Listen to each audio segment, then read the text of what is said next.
ప్రభునందు వాక్యం పట్ల ఆశ కలిగి ఆసక్తితో వినడానికి సిద్ధపడి వచ్చిన దేవుని పిల్లలైన మీ అందరికీ ప్రభు అయిన యేసుక్రీస్తు నామమున శుభములు పలుకుతూ అపోస్తలుల కార్యములు పుస్తకంలో 22 అధ్యాయాలను మనం పూర్తి చేసుకున్నాం.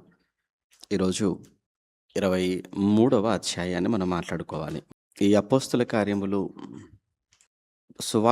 సువార్తలకును అలానే పత్రికలకును మధ్యలో ఉన్నటువంటి పుస్తకము అని, పత్రికల్లోనికి వెళ్ళడానికి ముందు ఆ పత్రికలు అనగానే అవన్నీ సంఘ పత్రికలు. మనం రోమాపత్రిక మొదలుకుంటే హెబ్రీ పత్రిక వరకు పత్రికలన్నీ కూడా సంఘాలకు రాయబడినటువంటి పత్రికలు, లేదా క్రైస్తవులకు రాయబడినటువంటి పత్రికలు. ఆ సంఘాలకు పత్రికలు మెజారిటీ పౌలు గారే రాశారు, మనకు తెలుసు. క్రొత్త నిబంధనలో 27 పుస్తకాలు అయితే 27లో 4 సువార్తలు తీసేస్తే మిగిలినవి 23 పుస్తకాలు అయితే, ఆ మిగిలిన 23 పుస్తకాలలో ప్రకటన గ్రంథం తీసేస్తే మిగిలినవన్నీ పత్రికలే. ఆ పత్రికలలో అనగా 22 పత్రికలు అవుతున్నాయి కదా. 22 పత్రికలలో 14 పత్రికలు పౌలు గారు రాసిన పత్రికలు. 22లో 14 పౌలు గారు రాసిన పత్రికలే. అటువంటప్పుడు ఆ పౌలు గారు రాసినటువంటి పత్రికలకు ఉన్నటువంటి వెయిట్ ఏ పాటిదో క్రొత్త నిబంధనలో మనం అర్థం చేసుకోవచ్చు. అదే సమయంలో అసలు పౌలు అనే వ్యక్తి ఎవరు? ఆయన క్రీస్తును ఎలా అంగీకరించాడు? ఆ తర్వాత ఎక్కడికి వెళ్ళాడు? ఆయన ఎక్కడ సువార్త చేశాడు? అసలు సంఘాలకు ఎందుకు పత్రికలు రాశాడు? అసలు అక్కడ సంఘాలు ఎవరు స్థాపించారు? ఈ కంప్లీట్ ఇన్ఫర్మేషన్ అనేది, ఈ సమాచారం అంతా మనకు ఒక్క అపోస్తుల కార్యములు గ్రంథంలోనే లేదా ఆ పుస్తకంలోనే మనకు కనబడుతుంది. ఇప్పుడు అపోస్తుల కార్యములు మనం తీసేద్దాం, కాసేపు లేదనుకుందాం. అపోస్తుల కార్యములు అనే పుస్తకం లేదు అని కాసేపు అనుకుంటే అసలు పౌలు ఎవరో మనకు ఎలా తెలుస్తుంది? పౌలు అనేటువంటి వ్యక్తి ఎవరు అనేది మనకు ఎలా తెలుస్తుంది? ఎందుకంటే అసలు పౌలు యొక్క ఇంట్రడక్షన్ మనకి ఎక్కడ ఉంది? అపోస్తుల కార్యంలోనే ఉంది కదా. ఇప్పుడు అపోస్తుల కార్యం చదువుకోకుండా అపోస్తులైన పౌలు రోమిలకు రాసిన పత్రిక, రోమపత్రిక చదువుకున్నాం అనుకోండి, అప్పుడు వెంటనే అసలు ఈయన ఎవరండి? వాళ్ళకి ఎందుకు రాశాడండి? రాయాల్సిన అవసరం ఏమొచ్చిందండి? ప్రశ్నలు వస్తాయి. అపోస్తులైన పౌలు కొరింథీయులకు రాసిన మొదటి పత్రిక, రెండో పత్రిక అంటాం. అసలు ఈ పౌలు అనేటి ఆయన ఎవరండి? మాటికి ఆ సంఘాలకు ఈ సంఘాలకు పత్రికలు రాస్తున్నట్టు కనబడుతుంది. అసలు ఈయన బయోగ్రఫీ ఏంటి? ఇతని చరిత్ర ఏంటి? అసలు ఇతను ఎవరు అని తెలుసుకోవాలంటే మళ్ళీ ఎక్కడికి రావాలి? అపోస్తల కార్యానికి రావాలి. అలానే ఏ సంఘ చరిత్ర తెలుసుకోవాలి అన్నా అపోస్తల కార్యాలను మనం చదువుకోవాల్సిందే. అందుకే అపోస్తల కార్యములకు ఉన్నటువంటి మరొక పేరేంటంటే సంఘ చరిత్రను తెలియచేసేటువంటి పుస్తకం అది. అపోస్తల కార్యములు అనేది సంఘ చరిత్రను తెలియచేసేటువంటి పుస్తకం. ఏ సంఘ చరిత్ర తెలియాలి అన్నా దాని స్థాపన లేదా దాని ప్రారంభం, ఆ తర్వాత ఆ సంఘం విస్తరించిన విధానం, ఆ విస్తరణలో ఆ సంఘం ఎదుర్కొన్నటువంటి సమస్యలు, శ్రమలు, ఇవన్నీ మనకు అపోస్తల కార్యములోనే మనకు కనబడుతూ ఉంటుంది. అందుకే నా మాటలో ఉన్న ఉద్దేశం ఏంటంటే అపోస్తల కార్యములు అనేది చాలా అవసరం. అదే అపోస్తల కార్యంలో 28 అధ్యాయాలలో ఉన్నటువంటి చరిత్ర అంతా ప్రతి క్రైస్తవుడికి తెలిసి ఉండాలి. అది తెలుసుకోకుండా ఒక పరిపూర్ణమైనటువంటి క్రైస్తవుడిగా, సంఘ చరిత్ర తెలిసిన క్రైస్తవుడిగా మనం మారడం అనేది అసాధ్యం.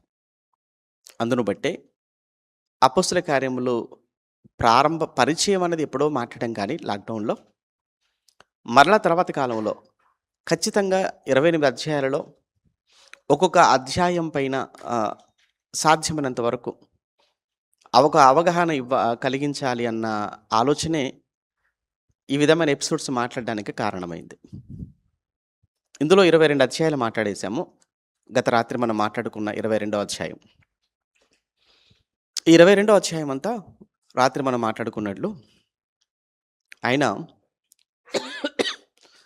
యెరూషలేముకొచ్చాడు పౌలు గారు. యెరూషలేముకొచ్చినటువంటి పౌలు గారిని వారు యూదులైనటువంటి వారు ఊహించుకున్నారు. అదేవిధంగా కొన్ని చెప్పుడు మాటలు కూడా వారు విన్నారు అనేది అక్కడ మనకు అర్థమయ్యేటువంటి విషయం. ఎందుకంటే యూదులకు వ్యతిరేకము ఆయన, ధర్మశాస్త్రానికి కూడా వ్యతిరేకమైన, దేవాలయానికి కూడా వ్యతిరేకము అనేటువంటి భావాలు వారిలో ఉండటం, ప్రత్యేకించి ఆ రోజు వారంతా కూడా ఉగ్రులైపోవటానికి పౌలు గారి పైన ఆయన త్రోఫిమును లేదా ఒక అన్యుణ్ణి తనతో పాటు దేవాలయములోనికి తీసుకొని వచ్చి ఆ దేవాలయాన్ని అపవిత్రపరిచాడు అనేటువంటిది వాళ్ళు ఊహించుకున్నారు. అందుకే ఇక దేవాలయం అపవిత్రం అయిపోయింది, అన్యుడు రాకూడదు కదా, అన్యుడు తీసుకొని వచ్చాడు ఇతను అని వెంటనే దేవాలయపు తలుపులు మూసివేసి పౌలును అక్కడి నుంచి మెట్లపై నుంచి ఈడ్చుకొని వచ్చేశారు. అలా ఈడ్చుకొని వచ్చే సమయంలో పౌలు గారి బట్టలు చిరిగిపోయాయి. అంతేకాకుండా అందులో కొంతమంది ఉద్రేకపరులైన వారు పౌలు గారి మీద చేయి చేసుకున్నారు. కొడుతూనే ఉన్నారు పౌలు గారిని, కొడుతూనే ఉన్నారు. ఎప్పటి వరకు కొడుతున్నారు అని అంటే, ఇక్కడ జరుగుతున్న ఈ అల్లరి, ఇక్కడ జరుగుతున్నటువంటి ఈ గలిబిలి యెరూషలేము దేవాలయాన్ని ఆనుకొని ఉన్నటువంటి ఒక ఏమంటారు అంటే మిలిటరీకి సంబంధించినటువంటి ఒక ఏమంటాం ఒక ఆఫీస్ అంటామా, లేదా మిలిటరీకి సంబంధించినటువంటి ఒక బెటాలియన్, అది ఒక సైన్యం ఉండేటువంటి ఒక స్థావరం అది వారంతా కూడా. అందులో సహస్రాధిపతి చాలా పెద్దగా ఉంది సమస్య, గలిబిలిగా ఉంది, ఇక్కడ చాలా పెద్ద ఇష్యూ ఏదో జరుగుతుందని పరిగెత్తుకొని ఆయనతో పాటు ఆయన కింద ఉన్నటువంటి సైన్యము శతాధిపతులతో వచ్చాడు అక్కడికి. ఆయన వచ్చినంత వరకు పౌలు గారిని కొడుతూనే ఉన్నారు. ఇక పౌలు గారు ఎలా ఉంటారు ఏంటో అనేది రాత్రి కొన్ని మాటలు మీకు తెలియజేశాను కదా. ఆ పరిస్థితిలో అప్పుడు పౌలు గారిని అధికారితో మాట్లాడాడు, ఒక మాటగా అడిగాడు, రిక్వెస్ట్ చేశాడు. గ్రీకు భాషలో వెంటనే మరలా వచ్చేసి ఆయన హెబ్రీ భాషలో, యూదులు గనుక వారందరికీ చేసైగ చేసి హెబ్రీ భాషలో మాట్లాడడం ప్రారంభించాడు. వారందరూ కూడా అటెన్షన్ అయ్యారు. సంబోధించడం కూడా పౌలు గారు చాలా చాలా జాగ్రత్తగా ఇశ్రాయేలీలారా, నా సహోదరులారా, తండ్రులారా అని ఆయన ప్రారంభించాడు. అంటే వారందరినీ కూడా తన కుటుంబం అన్న ఉద్దేశంతో ఆయన మాట్లాడడం ప్రారంభించాడు కనుక వాళ్ళందరూ కూడా జాగ్రత్తగా వింటున్నారు. అందులో ఏ విషయాలపై ఆయన మీద నేరస్థాపన చేశారో వాటిలో ఒక్కొక్క దానికి ఆయన క్లారిటీ ఇస్తున్నట్లుగా మనం చదువుకున్నాం గత రాత్రి. అందులో ముఖ్యంగా ఏంటంటే, యూదులకు వ్యతిరేకం అనేటువంటిది ఒక అభియోగం కనుక, యూదులకు నేను వ్యతిరేకం ఏంటి, నేను యూదున్నే కదా, నేను కూడా యూదున్నే, తార్సులో పుట్టాను. అలా తార్సులో పుట్టాను కనుక నాలో ఒకవేళ అన్యజనులతో సహవాసం చేసి ఉండొచ్చు అనేటువంటి ఒక అభిప్రాయం మీలో ఉంటుందేమో. లేదు, నేను అక్కడ పుట్టినా, నేను ధర్మశాస్త్రం నేర్చుకోవడానికి యెరూషలేముకే వచ్చాను. నేను పెరిగిందంతా యెరూషలేములోనే పెరిగాను. మరల యెరూషలేములో ఎవరి దగ్గరో కాదని పెరిగింది, గమలీయేలు దగ్గర పెరిగాను నేను. గమలీయేలు అనేటువంటి వ్యక్తి ఎంత గొప్పవాడో మీకు తెలియని వ్యక్తి ఏం కాదు ఆయన. అలానే నేను కూడా ఇప్పుడు మీరు చూపుతున్న ఇలాంటి ఆసక్తే నేను కూడా ఒకప్పుడు కలిగి ఉన్నాను. అంటే యూదులకు వ్యతిరేకంగా, ధర్మశాస్త్రానికి వ్యతిరేకంగా, దేవాలయానికి వ్యతిరేకంగా మాట్లాడిన ఏ ఒక్కరిని కూడా భూమి మీద వాడు భూమి మీద ఉండకూడదు అని మీరు ఎలా అయితే నా పైన మీరు ఎలా అయితే కక్ష కలిగి ఉన్నారో, నేను ఒకప్పుడు అలానే ఉన్నాను అని చెప్తుంటాడు ఆయన. అదంతా చెప్తూ రెండో విషయంగా, దమస్కుకు వెళ్తున్నాను, ఆ సిచ్యువేషన్లో ప్రభు నన్ను దమస్కు వెళ్తున్నాను, ఒక వెలుగు, ఒక స్వరం, అర్నియా అనేటువంటి ఆయన దగ్గరికి వెళ్ళాను. 3 రోజులు నేను కంటి చూపు లేకుండా ఉన్నాను, బాప్తిస్మం తీసుకున్నాను. అప్పుడే నాకు దర్శనంలో నేనేం చేయాలో అనేది నాకు దేవుడు చెప్పాడు. సకల మనుషుల ఎదుట నువ్వు వెళ్ళాలి, సాక్ష్యం చెప్పాలి అన్నాడు అని చెప్తూ కిందికి వచ్చేసరికి, నువ్వు అన్యజనుల యొద్దకు నువ్వు వెళ్ళాలి అనేటువంటి మాట చివరిలో ఆయన రివీల్ చేశాడు. ఎప్పుడైతే అన్యజనులు అనేటువంటి మాట ఆయన రివీల్ చేశాడో, విషయం చెప్పాడో, ఇంకా యూదులు భరించలేకపోయారు, తట్టుకోలేకపోయారు. అది 22వ వచనం, అది 22వ అధ్యాయంలో కదా మనం మాట్లాడుకున్న 22వ అధ్యాయం 22వ వచనం అనమాట. 22వ వచనం. ఇంకా అక్కడి నుంచి పౌలు గారండి ఇక భయంకరంగా ఓహ్! ఇతను బతకూడదు. ఇతను చచ్చిపోవాలి. చంపాల్సిందే ఇతన్ని అని కేకలు వేయుచు తమ బట్టలు ఇప్పేసి ఆకాశం తట్టు దుమ్మెత్తి పోయటం అనేది అక్కడ మనం చూస్తుంటాం. ఇంక ఇదంతా చూసిన తర్వాత ఇంకేదో జరుగుతుంది. ఇతను ఏదో అన్యాయం చేసినట్టుంది యూదులకని.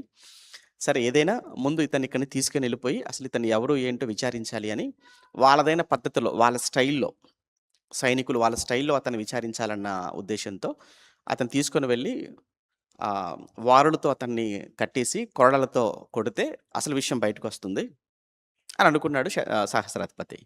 అలా తీసుకెళ్ళిపోయి ఆయన్ను ఒక స్తంభానికి కట్టేసి, చేతులు కట్టేసి అతన్ని కట్టేసి కొరడా ఇక ఆయన మీద వేసే సమయానికి అప్పుడు పౌలు గారు, "నేను రోమీయుడిని నేను. మీకు తెలుసు. మీరు రోమీయులు గదా! ఒక రోమీయుడిని శిక్షించే ముందు విచారించాలి గదా!" అన్నాడు. అప్పుడు వాళ్ళు కూడా ఆశ్చర్యపోతారు. "నువ్వు రోమీయుడివేంటి" అని. "అవును నేను రోమీయుడినే." ఈ విషయం వెంటనే శతాధిపతి, సహస్రాధిపతి దగ్గరికి తీసుకెళ్ళాడు. "అయ్యా! ఏం జరుగుతుందో తెలుసా? అసలు అతను ఎవరు అనుకుంటున్నారు? అతను యూదుడు కాదతను.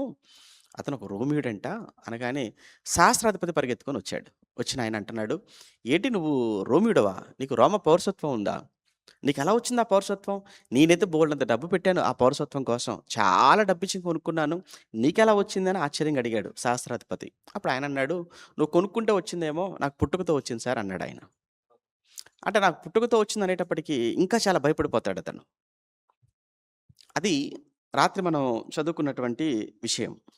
అంతటితో అయిపోయిందా? రైట్. అది 29 వరకు. ఇక 30లో మరునాడు యూదులు అతని మీద మోపిన నేరమేమో తాను నిశ్చయముగా తెలుసుకొనగోరి, సహస్రాధిపతి అతన్ని వదిలించి, ప్రధాన యాజకులను, మహాసభ వారందరిని కూడి రావాలని ఆజ్ఞాపించి, పౌలును తీసుకొని వచ్చి వారి ఎదుట నిలవబెట్టాను. అంటే ఇది యాక్చువల్‌గా ఇప్పుడు ఒక సభ జరుగుతుంది. ఈ సభ వచ్చేసి యూదుల సభ అంటారు దీన్ని. దీని గురించి మనం ఆల్రెడీ ఎక్కడ చదువుకుంటామంటే, 4 అధ్యాయంలో చదువుకుంటాం అపోస్తల కార్యంలో. మళ్ళా ఎళ్ళాల్సిన పని లేదు. 4 అధ్యాయంలో. అక్కడ 4 అధ్యాయంలో ఎవరు నిలవబెట్టారంటే ఆ సభలో పేతురు, యోహాను నిలవబెట్టారు. గుర్తుందా మీకు? పేతురు, యోహానులు ఇద్దరిని కూడా నిలవబెట్టారక్కడ. ఆ సభలో నిలవబెట్టారు.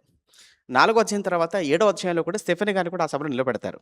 ఇవన్నీ కూడా చరిత్ర చెప్తున్నాను. వాటిని ఏమంటారు అంటే సన్‌హెడ్రిన్ సభలు అంటారు. సన్‌హెడ్రిన్ సభ అంటే యూదుల సభ. యూదుల సభ అంటే దాన్ని ఏమంటారంటే యూదులకు సుప్రీం కోర్ట్. మన దేశంలో అత్యున్నతమైన న్యాయస్థానం ఏంటంటే మనం సుప్రీం కోర్ట్ అని మనం చెప్తాం. రాష్ట్రంలో హైకోర్ట్ అయితే దేశంలో సుప్రీం కోర్ట్ కదా! అలానే యూదులందరికీ కూడా ఒక కోర్ట్ ఉంది. ఆ కోర్ట్‌ని ఏమంటారంటే సన్‌హెడ్రిన్ సభ అంటారు. ఈ సన్‌హెడ్రిన్ సభ అన్నా, లేదా యూదుల సభ అన్నా, లేదా మహాసభ అన్నా ఒకటే. అందులో సుమారు 71 మంది ఉంటారు. అందరూ కూడా చుట్టూగా ఒక రౌండ్‌గా కూర్చుంటారు. మధ్యలో ఆ సభకు అధిపతి ఎవరైతే ఉంటారో ప్రధాన యాజకుడిగా అతను కూర్చుంటాడు. ఇప్పుడు యూదులకు వ్యతిరేకంగా, ధర్మశాస్త్రానికి వ్యతిరేకంగా, దేవాలయానికి వ్యతిరేకంగా ఎవరైనా ఏదైనా తప్పు చేసినప్పుడు, పొరపాటు చేసినప్పుడు ఆ సభలోకి తీసుకొని వచ్చి, ఆ సభలో అతన్ని విచారిస్తారు. యేసుప్రభుని కూడా ముందు అక్కడే విచారించారు. మీకు గుర్తుందో లేదో. యేసుప్రభును కూడా మొట్టమొదట తీసుకొని వెళ్ళింది ఎక్కడికి అనంటే ఆ సభలోకి తీసుకెళ్లారు. ఆ తర్వాత పిలాతు దగ్గరికి తీసుకెళ్తారు. పేతురు, యోహానులు కూడా అక్కడే నిలవబెట్టారు. స్టెఫెన్‌ని కూడా అక్కడే నిలవబెట్టారు. స్టెఫెన్‌ని కూడా. ఇప్పుడు ఆ వంతు ఎవరికొచ్చింది అనంటే ఇప్పుడు ఎవరికొచ్చింది? ఇక్కడ పౌలు గారికొచ్చేసింది. విషయం ఏంటంటే పౌలు గారు అప్పటికి ఎలా ఉన్నాడు ఆయన? చిరిగిన బట్టలు. చెప్పాను కదా! ఒళ్ళంతా గాయాలు. రక్తం కారి బహుశా కదా! బాడీ అంతా కూడా పెయిన్‌తో ఉండిపోయి ఉండొచ్చు. నొప్పులతో గదా! ఇప్పుడు ఎన్ని దెబ్బలు కొట్టారో తెలీదు గదా! ముందు రోజే గదా జరిగింది అదంతా కూడా. అంటే ఒళ్ళంతా నొప్పులతో ఉన్నాడు. గాయాలతో ఉన్నాడు. రక్తంలో తడిసిపోయి ఉన్నాడు. రక్తంతో తడిసిపోయి ఉన్నాడు. బట్టలు చిరిగిపోయి ఉన్నాయి. ఒక ఖైదీగా, నేరస్తుడిగా కనబడుతున్నాడు. ఇప్పుడు ఇతన్ని తీసుకొని వచ్చి సభలో నిలవబెట్టారు. అయినా అతడు ఏం చెప్పాడు ఏంటో అన్నది 22 అధ్యాయం అంతా మాట్లాడుకున్నాం. అంతా ఎంత చక్కగా ఆయన లైన్ బై లైన్ వరుసగా ఎంత క్రమంగా మాట్లాడుకుంటూ వచ్చాడో మనం చూసాం. 23లో తెల్లవారిన తర్వాత సరే ఏదైనా వాళ్ళ సభలో పెడితే ఏదో ఒకటి తెలుస్తుంది కదా అన్న ఉద్దేశ్యంతో ఈ సభ ఎవరు ఏర్పాటు చేశారు అనంటే సహస్రాధిపతి ఏర్పాటు చేశాడిది. వాళ్ళ కబురు పెట్టింది ఆయనే. ప్రధాన యాజకులు కబురు పెట్టి, "మీ సభ ఉంది కదే! మీ సభలోకి తీసుకొస్తాను. మీ ధర్మశాస్త్రం గురించి ఏదో అంటున్నారు కదా మరి. కనుక మీ మీ ముందు నిలబెడితే మీరు మాట్లాడుకుందురు కానీ, నేనుంటానిక్కడ గొడవ జరగకుండా నేనుంటాను. కనుక మీరు సభ ఏర్పాటు చేసుకోండి. ఆ సభలో తీసుకొచ్చి నిలబెడతాను." బయటనుకోండి అంత అల్లరి. అందరూ ఉంటారు. సభలో అనుకోండి, కోర్ట్‌లో అనుకోండి అందరూ ఉంటారు కదా! పెద్దవాళ్ళే ఉంటారు కదా! ఆలోచన పరులే ఉంటారు కదా! కనుక ఈ పౌలు అనే వ్యక్తిని తీసుకొచ్చి అక్కడ నిలబెడతాను. మాట్లాడుకుందురు గాని. అంటే ఇప్పుడు ఈ సభను స్పెషల్‌గా ఎవరు ఏర్పాటు చేస్తున్నారనమాట? సహస్రాధిపతి ఏర్పాటు చేశాడు. ఇప్పుడు పౌలు గారిని తన బాధ్యతగా తీసుకొని వెళ్లి ఇప్పుడు ఆ సభలో నిలవపెట్టాడు. అది 23వ అధ్యాయం అనమాట. ఓకేనా? 23వ అధ్యాయంలో ఇప్పుడు పౌలు గారు ఎక్కడున్నారు? కోర్ట్‌లో ఉన్నారు. మన భాషలో చెప్పాలి అనంటే కోర్టులో ఉన్నాడు. ఇప్పుడు పౌలు గారు ఎక్కడున్నారు అనంటే యూదుల సభ లేకపోతే యూదులకు అత్యున్నతమైన న్యాయస్థానం ఇదొక సుప్రీం కోర్ట్‌లో ఉన్నాడు. యూదుల సుప్రీం కోర్ట్‌లో ఉన్నాడు ఆయన. విచారణ ఖైదీగా ఉన్నాడు. ఏం జరుగుతుందో చూద్దాం. 23 పౌలు మహాసభ వారిని తేరిచూచి, సహోదరులారా, నేను నేటి వరకు సహోదరులారా అని సంబోధించాడు. యాక్చువల్‌గా ఆ పదం వాడొచ్చా అంటే వాడొచ్చు, వాడకూడదు అనేది అక్కడ అబ్జెక్షన్. ఎందుకంటే అదేమి బహిరంగ సభ కాదది. అదేంటది? కోర్ట్ అది. అది కోర్ట్ అది. మరి పౌలు గారు ఎందుకు ఈ మాట అన్నారు? అంటే యాక్చువల్‌గా పౌలు గారు కూడా ఆయన మారకముందు మీరు చూస్తుంటే యూదా మతములో నేను చాలా ఆధిక్యత నొందిన వాడను అనే ఒక మాట అంటాడు గలతీలకు రాసినప్పుడు. నేను యూదా మతములో నేను చాలా ఆధిక్యత నొందిన వాడను అన్న పదాన్ని ఉపయోగిస్తాడు ఒకటో అధ్యాయంలో. అంటే నేను యూదా మతములో ఆధిక్యత పొందిన వాడను అని అంటున్నాడు అనంటే ఆల్మోస్ట్ చాలామంది చెప్పేటువంటి ఒక అభిప్రాయం ఏంటంటే పండితులు, ఇతను కూడా యూదుల సభలో ఒక మెంబర్ అయ్యుండొచ్చు. చాలామంది ఏంటంటే ఆ యూత్ ఆ సభలో మెంబర్‌షిప్ కోసం చాలా ప్రయత్నం చేస్తుంటారట. ఆ సభలో మెంబర్‌షిప్ అనంటే అందరికీ సాధ్యం కాదది. చాలా పేరు, పలుకుబడి, డబ్బు ఇవన్నీ ఉంటే తప్ప ఆ సభలో ఒక మెంబర్‌గా ఉండే అవకాశం లేదాయనకు. కనుక బహుశా ఆ సభ గురించి, సభలో ఉన్న వారందరి గురించి పౌలు గారికి తెలిసుండొచ్చు. కానీ ఆయన మారి అప్పటికి 20 ఏళ్ళు అయిపోయింది గదా! ఆల్మోస్ట్ రాత్రి మనం మాట్లాడుకున్నట్లు ఎంత కాలం అయిపోయింది? 20 ఇయర్స్ అయిపోయింది. ఇప్పుడు ఆ 20 సంవత్సరాలనంటే ఈ సభలో ఉన్నవారు కూడా అందులో ఎందరు మంది ఉన్నారో, ఎంతమంది పోయారో కూడా తెలీదు మనకు.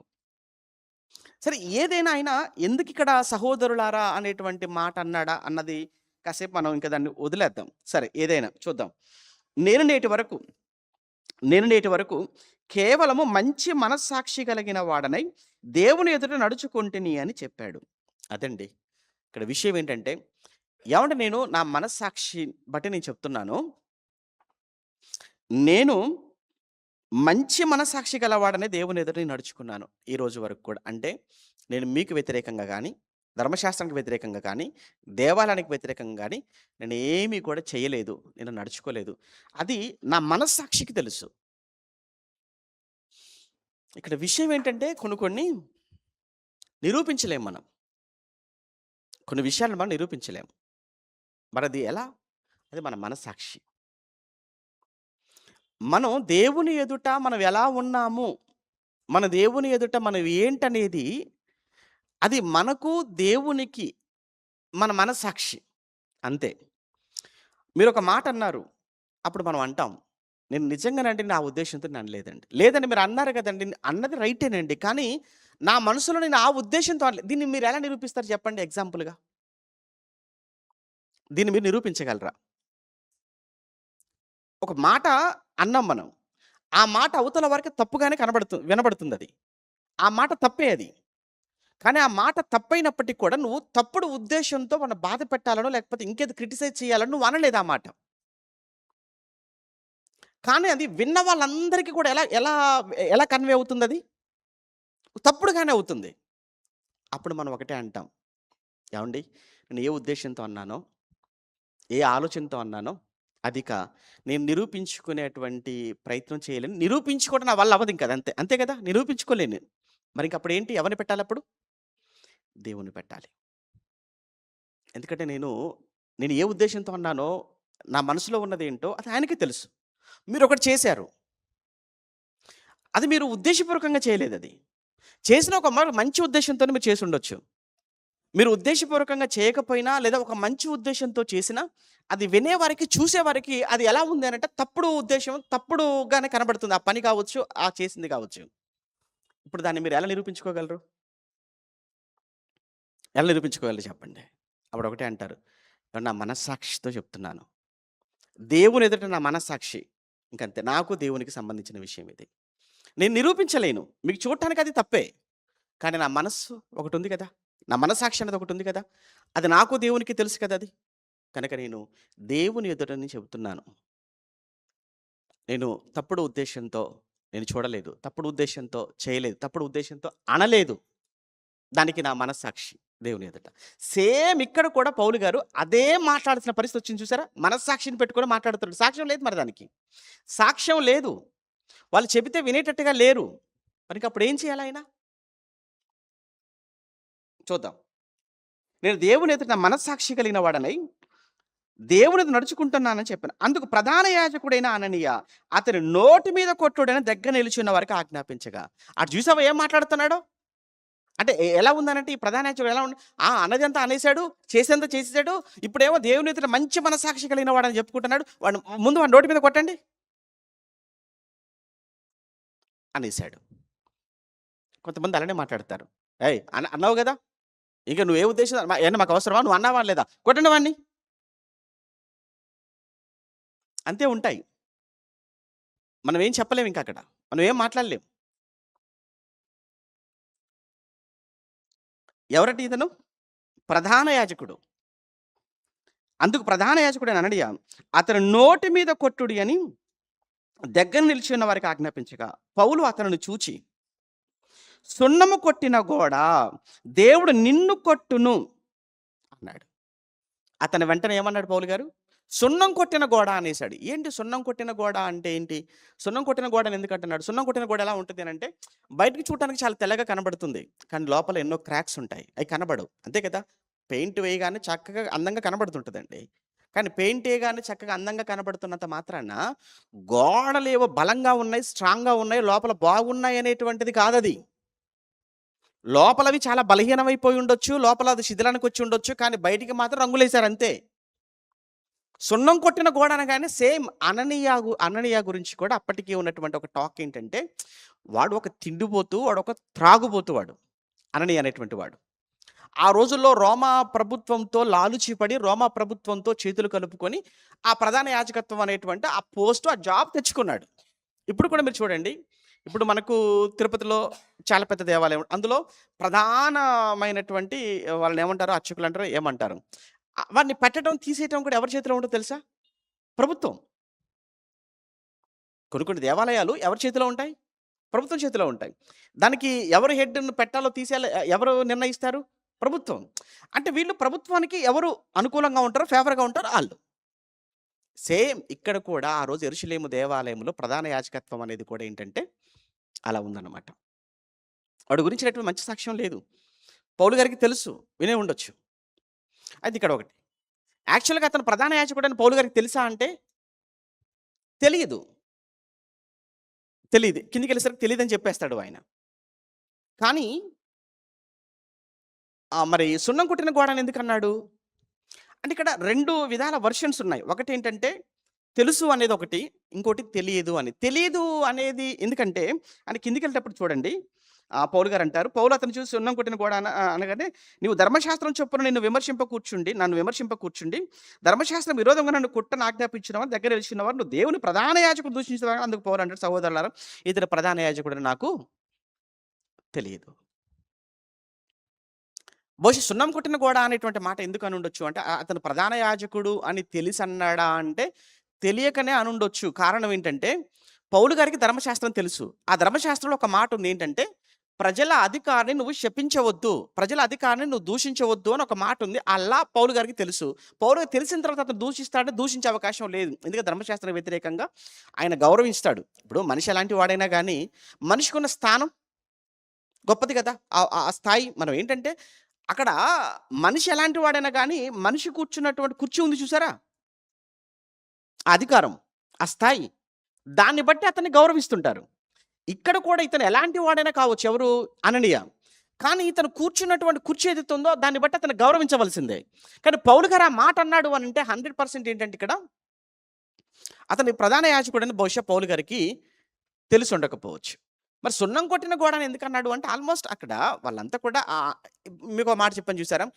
అందులో సభ్యత్వం కోసం చాలామంది పోటీ పడేవారు. అందులో సభ్యత్వం దొరకడం చాలా కష్టం. డబ్బున్నవాడు, పలుకుబడి ఉన్నవాడు, రాజకీయంగా అటు ఇటు ఉన్నవాడికి అందులో సభ్యత్వం దొరుకుతుంటది. బహుశా ఆల్మోస్ట్ అలాంటి వాళ్ళలో ఒకడై ఉండొచ్చు. రెండోదొచ్చేసి ఏంటంటే, మీరు బయటికి ఇంత చక్కగా పైనుంచి కింద వరకు నిలువుటంగిలి వేసుకొని మీరు కూర్చున్నారిక్కడ. అంతే కదండీ! వాళ్ళంతా ఎలా ఉంటారు అందులో కూర్చున్న వాళ్ళంతా? పైనుంచి కింది వరకు యూదులందరూ కూడా వాళ్ళకున్న డ్రెస్ కోడ్ ఏంటి? అందులో కూర్చున్న సభలో కూర్చున్న వాళ్ళంటే ఇప్పుడు మనం కోర్ట్‌లోకి వెళ్ళామనుకోండి. అందరూ పైనుంచి కింది వరకు అందరూ కూడా ఏమంటే వాళ్ళకొక యూనిఫార్మ్ ఉంటుంది కదా! లాయర్‌లకు. సేమ్ అక్కడ కూడా వాళ్ళు కూడా ఇప్పుడు వాళ్ళంతా న్యాయవాదులు అన్నట్టు. తీర్పు చెప్పడానికి కూర్చున్నారు. వాళ్ళకో యూదులకున్న ప్రత్యేకమైన డ్రెస్ కోడ్. యేసు ప్రభువులు కూడా ఒక మాట అంటారు కదా! మీరు సున్నము కొట్టిన సమాధులను పోలి ఉన్నారు అన్నాడు. ఎవరన్నాడు? శాస్త్రులను పరిసయ్యులను చూచి, అయ్యో వేషధారులైన శాస్త్రులారా, పరిసయ్యులారా, మీరు సున్నము కొట్టిన సమాధులు అన్నాడు ఆయన. అంటే బయటికి ఎలా ఉన్నారు అనంటే, మేము పవిత్రులం, మేము చాలా పరిశుద్ధులం, మేము చాలా మంచివాళ్ళం, మేము చాలా గొప్ప నీతివంతులం మేము. మిగతా వాళ్ళంతా కూడా పాపులు, దుర్మార్గులు, దుష్టులు. అది వాళ్ళ ఉద్దేశం.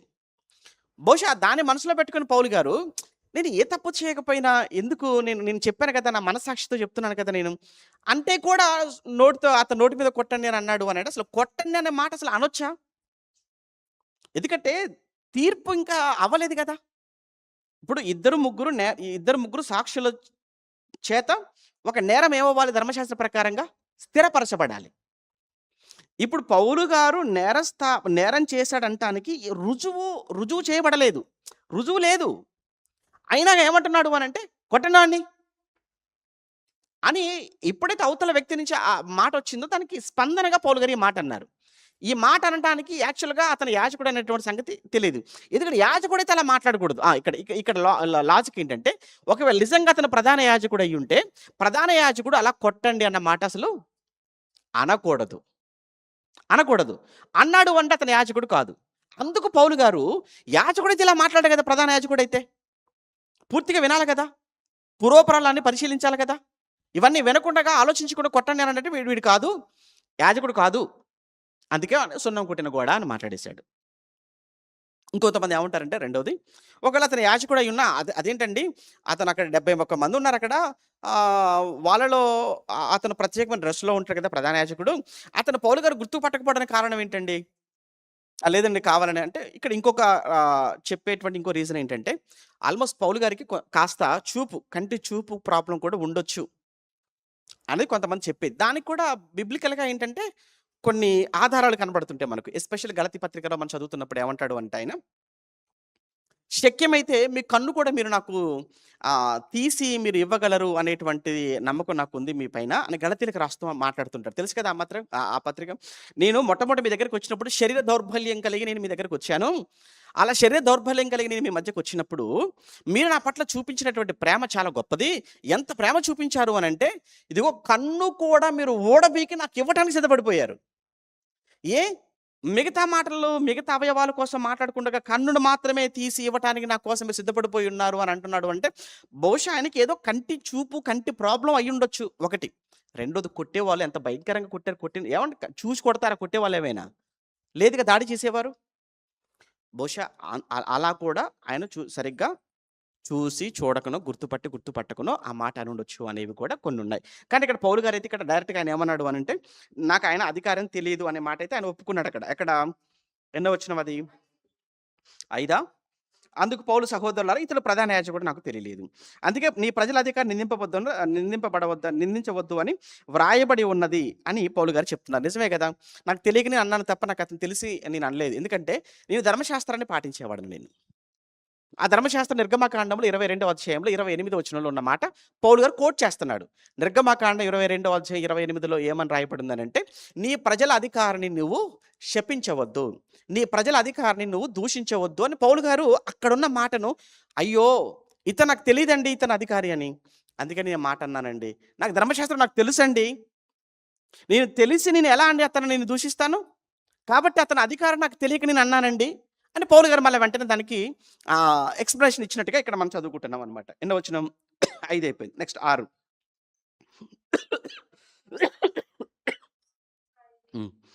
6వ వచనంలో వారిలో ఒక భాగం వారిలో ఒక భాగము సద్దుకైయులను మరియొక భాగము పరిసయ్యులనై ఉన్నట్టు పౌలు గ్రహించి అన్నాడు. ఆ 70 మందిలో ఒక భాగం వచ్చేసేమో సద్దుకైయులు ఉన్నారట. ఇంకొక భాగమేమో పరిసయ్యులు ఉన్నారట. వీరిద్దరూ ఉన్నప్పుడు పౌలుకి అర్థమైపోయింది. సహోదరులారా, చాలా తెలివిగా ఇక్కడ ఆయన మాట్లాడుతున్నాడు. ఏంటంటే 2 వర్గాలు, 2 నమ్మకాలు, 2 సిద్ధాంతాల మధ్య ఉన్న ప్రజలు ఉన్నారు గనుక, అందులో నేను కూడా ఒక సిద్ధాంతానికి సంబంధించిన వ్యక్తిని కాబట్టి ఇక్కడి నుంచి నేను ఎస్కేప్ అవ్వాలి. ఇక్కడి నుంచి నేను బయటపడాలి. ఎందుకు బయటపడాలి? పౌలు గారు యాక్చువల్‌గా ఆయనకున్నటువంటి ఒక బలమైన కోరిక ఏంటంటే రోమాకి వెళ్ళాలి. ఆయన బయలుదేరుతున్నప్పుడు 19వ అధ్యాయంలో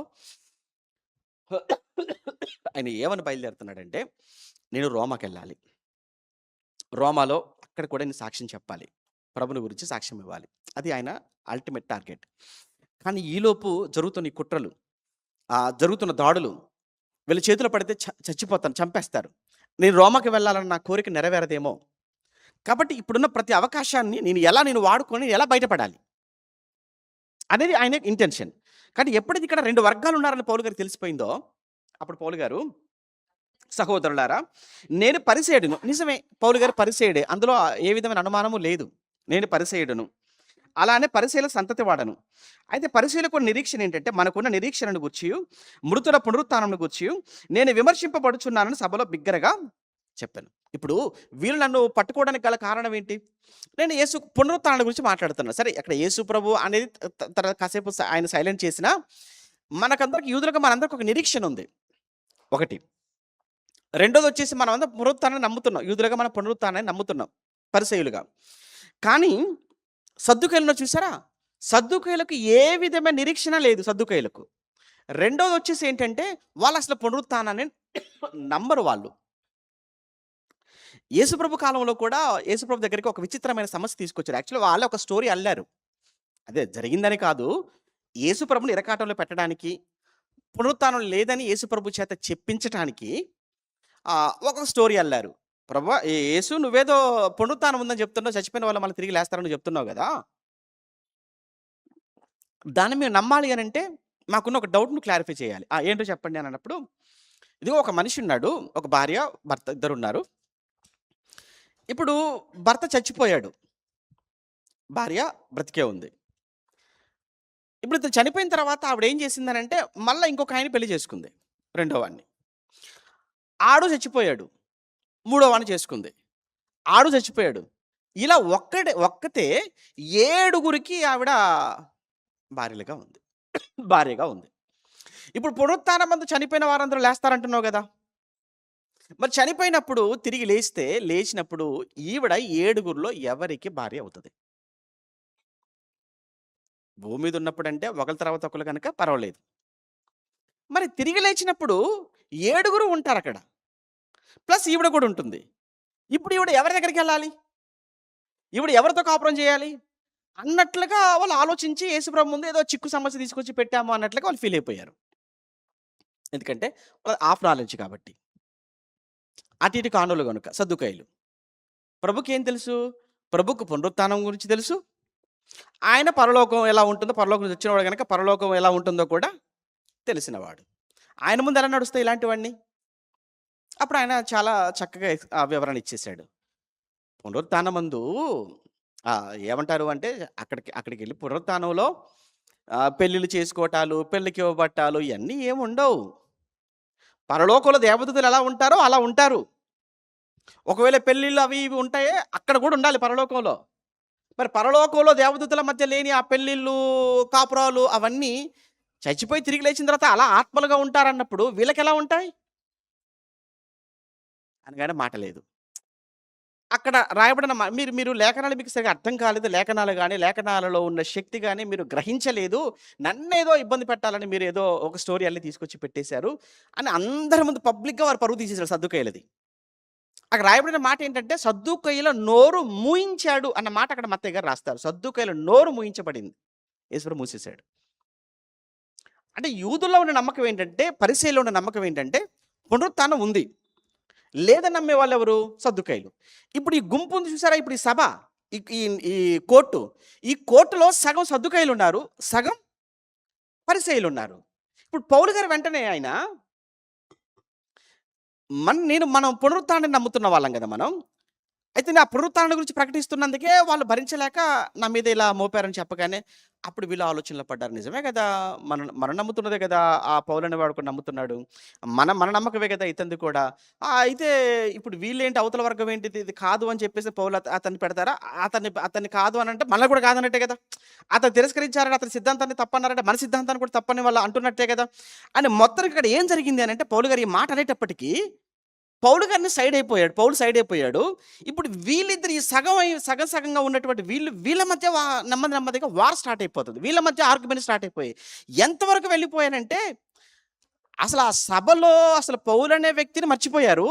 వీళ్ళ గొడవ ఎక్కువైపోయింది. వీళ్ళ అల్లరి ఎక్కువైపోయింది. అక్కడ మీరు చదువుతున్నప్పుడు అతడు అలాగ చెప్పినప్పుడు పరిసయ్యులకును సద్దుకయ్యులకును కలహము పుట్టినందున, ఆ పదం చూడండి. ఇతనొచ్చేసి అప్పటి వరకు ఒక్కటిగా ఉన్న వాళ్ళ మధ్య గొడవ పెట్టేట్టుగా అయిపోయింది. అనవసరంగా ఈ సభ ఏర్పాటు చేసినట్లుగా, ఈ సభ ఏర్పాటు చేసి మనం గొడవ పడ్డట్టుగా అయిపోయింది కదా అని అనుకుంటున్నారేమో బహుశా వాళ్ళు. చూడండి అక్కడ. ఆ కలహము పుట్టినందున ఆ సమూహము 2 పక్షంలో ఆయను. సద్దుకయ్యులు పునరుత్థానము లేదనియు, దేవదూత గాని ఆత్మ అయినను లేదని వాళ్ళు చెప్తారు. అది వాళ్ళ సిద్ధాంతం. దేవదూతల నంబరు, ఆత్మల నంబరు, పునరుత్థానం కూడా వాళ్ళకు లేదు. మరేంటి, ఉన్నంతకాలం బిందాస్‌గా బతకాలి. ఏం సంపాదించుకున్నావు, ఏం తిన్నావా, పడుకున్నావా, లేచామా, తెల్లవారిందా, ఏదో చెప్తారు చూసారుగా, అంతే అనమాట ఇంకా. ఇక ఆ తర్వాత ఇంక ఏమీ లేదు, దేని గురించి మనం ఆలోచించాల్సిన పని లేదు. అది సద్దుకయ్యుల ఫిలాసఫీ. దానికి భిన్నంగా ఉన్నది పరిసయ్యుల ఫిలాసఫీ. ఇప్పుడు వీళ్ళేమంటున్నారు అనంటే, ఇవి 2 కలవని పరిసయ్యులు ఒప్పుకుంటారు. అప్పుడు పెద్ద గొల్లు పుట్టెను, పెద్ద గొడవ. పరిసయ్యుల పక్షముగా ఉన్న శాస్త్రులలో కొందరు లేచి, ఈ మనుషుని యందు మాకు ఏ దోషం, అబ్బా ఎంత బాగుంది చూసారా? అంటే ఇప్పుడు పౌలు గారు వీళ్ళ పక్షం అయిపోయాడనమాట. పరిసయ్యుల పక్షం అయిపోయాడు. వెంటనే వాళ్ళంతా లేచి ఏమంటున్నారంటే, ఈ మనుషుని యందు మాకు ఏ దోషం మాకు కనబడలేదు. ఎందుకంటే మా బ్యాచే, మా సిద్ధాంతమే కదా అతనిది కూడా. కాబట్టి ఒక ఆత్మయను దేవత అతనితో మాట్లాడితే మాట్లాడుండొచ్చండి అని చెప్పుచు సద్దుకయ్యులు తగులాడారట. 10వ వచనం. కలహం ఎక్కువైనప్పుడు వారు పౌలును చీల్చివేయుదురేమో అని సహస్రాధిపతి భయపడిపోయి, మీరు వెళ్ళి వారి మధ్య నుండి అతను బలవంతంగా పట్టుకొని కోటలోనికి తీసుకురామని సైనికులకు ఆజ్ఞాపించాను. అదండి విషయం.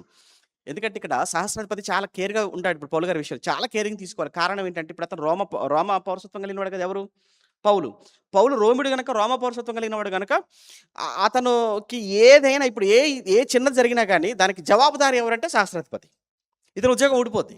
ఇతని ప్రాణానికి చాలా ప్రమాదం.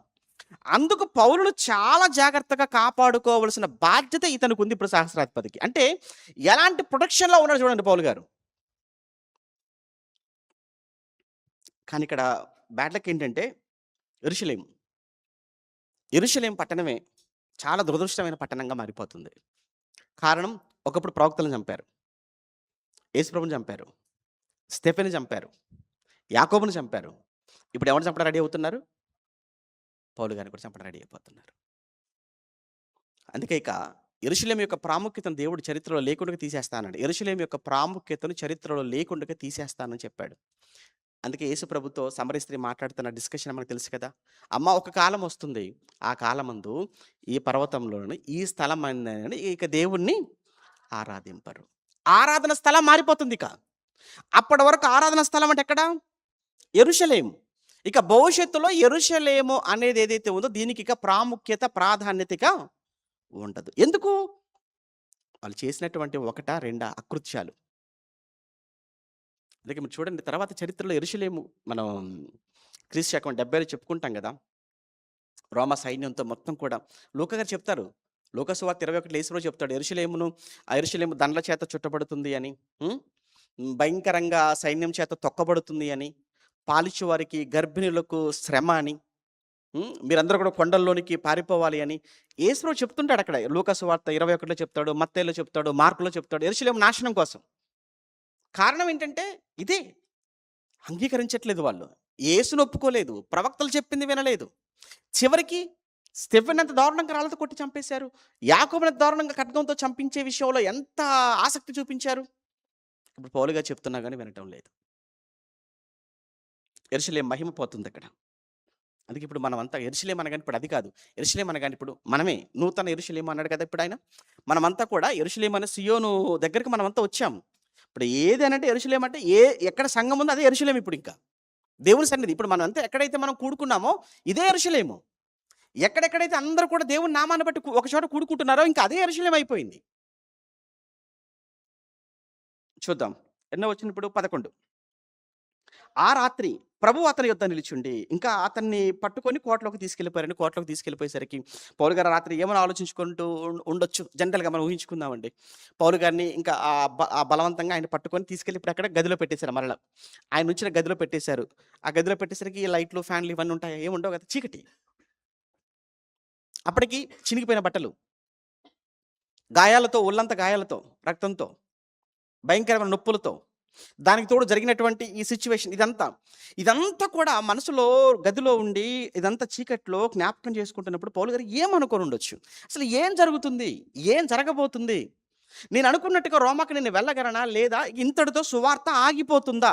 ఒక్క విషయం మీరు గుర్తుంచుకోండి ఇక పౌలు గారు ఇక బయటికి వెళ్లి సువార్త చెప్పి సంఘాలను స్థాపించే అవకాశం ఉందా అంటే ఇక పౌలు గారికి ఏం కనిపించట్లేదు.